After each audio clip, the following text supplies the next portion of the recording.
झारखंड सरकार की मंत्री शिल्पी नेहा तिर्की के जाति प्रमाण पत्र को लेकर एक नया विवाद सामने आया है।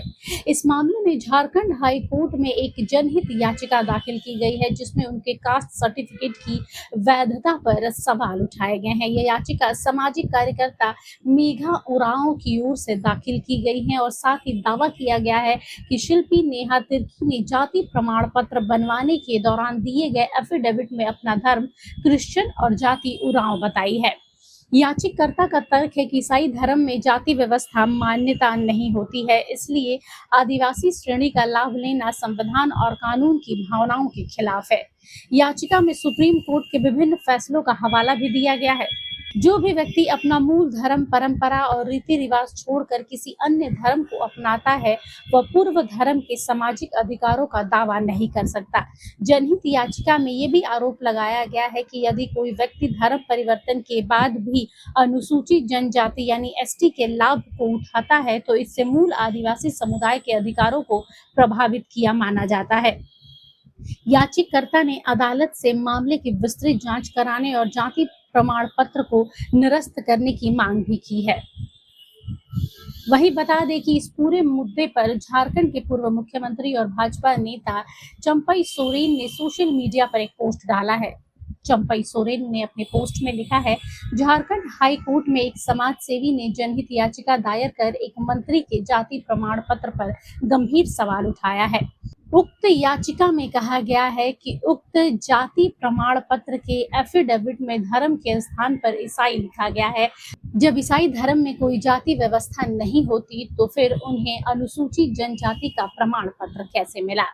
इसी साल 24 मार्च को सुप्रीम कोर्ट ने स्पष्ट किया है कि ईसाई धर्म में जाति व्यवस्था नहीं होती, इसलिए अगर कोई व्यक्ति हिंदू से ईसाई बन जाता है और सक्रिय रूप से ईसाई धर्म का पालन या प्रचार करता है, तो वो अनुसूचित जाति का सदस्य नहीं माना जा सकता है। इससे पहले 27 नवंबर 2024 को सुप्रीम कोर्ट ने स्पष्ट किया था कि धर्म परिवर्तन के बाद भी आरक्षण समेत अन्य अधिकार लेने की कोशिश वास्तव में संविधान के साथ धोखाधड़ी है। यह भारतीय संविधान की मूल भावना के खिलाफ है।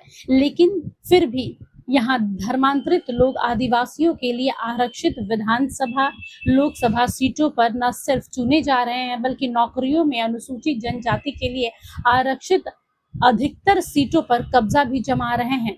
उन्हें कई स्कूल मुफ्त शिक्षा देते हैं, जबकि आदिवासी समाज के बच्चे सरकारी स्कूलों में पढ़कर काफी पीछे रह जा रहे हैं। दुनिया में कई आदिवासी समुदायों में ईसाई धर्मांतरण के बाद पारंपरिक रीति रिवाज, त्योहार, भाषा, नृत्य, पूजा पाठ और सामाजिक संरचनाएं काफी हद तक भुला दी गई हैं या छोड़ दी गई हैं। यह प्रक्रिया मिशनरियों के प्रभाव और सामाजिक दबाव से हुई है।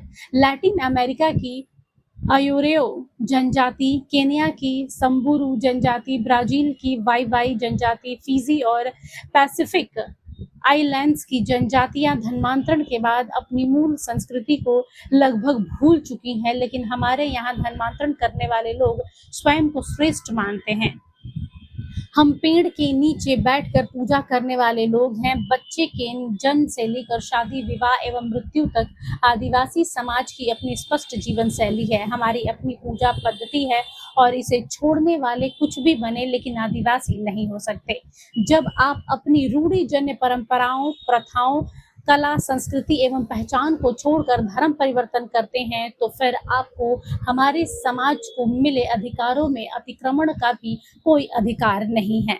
जब कोई अपना धर्म बदल लेता है, हमारी परंपराओं से मुंह मोड़ लेता है, एक अलग जीवन शैली अपना लेता है, तो वह खुशी से नए धर्म के साथ रहे, लेकिन भारतीय संविधान द्वारा हमारे समाज को दिए गए अधिकारों को छीनने का प्रयास मत करे।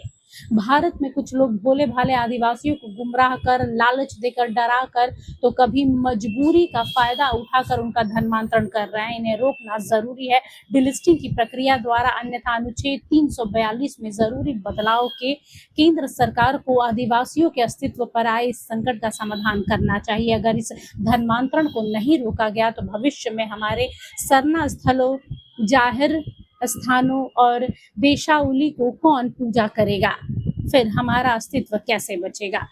यानी साफ तौर पर शिल्पी नेहा तिर्की को लेकर उन्होंने यहाँ धर्मांतरण डिलिस्टिंग का मुद्दा फिर से एक बार गरमा दिया है। अब देखना दिलचस्प है कि शिल्पी नेहा तिर्की की ओर से क्या बयान निकलकर सामने आता है। Bureau report, HNN news.